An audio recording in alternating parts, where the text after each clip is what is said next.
आणि आता उर्वरित जिल्ह्यांच्या टॉप 9 आपण बातम्या बघूया। नागपुरातील 5 विधानसभांवर ठाकरे गटाचा दावा, शहरातील पूर्व आणि दक्षिण नागपूर मतदारसंघाची मागणी। जिल्हा प्रमुख किशोर कुमेरिया यांच्याकडून जागांची मागणी। काँग्रेसच्या वरिष्ठांची 12 ऑगस्टला संभाजीनगरमध्ये बैठक। आगामी विधानसभा निवडणुकीसंदर्भात बैठकीमध्ये चर्चा होणार। रमेश चेन्नीथला, पटोले, वडेट्टीवार आणि थोरात उपस्थित राहतील।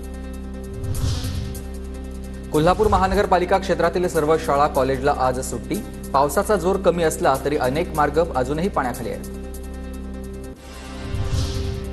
वाशिम जिल्ह्यातील अडाण नदी क्षेत्रामध्ये मागील 5-6 दिवसांपासून जोरदार पाऊस। अडाण धरण 65.1% भरले तर धरणाचे 5 दरवाजे 20 सेंटीमीटरने उघडले। नागपूर जिल्ह्यातील उमरेड तालुक्यातील माकरधोकडा डॅम ओव्हरफ्लो झाला तर माकरधोकडा डॅम परिसरात पर्यटकांची मोठी गर्दी।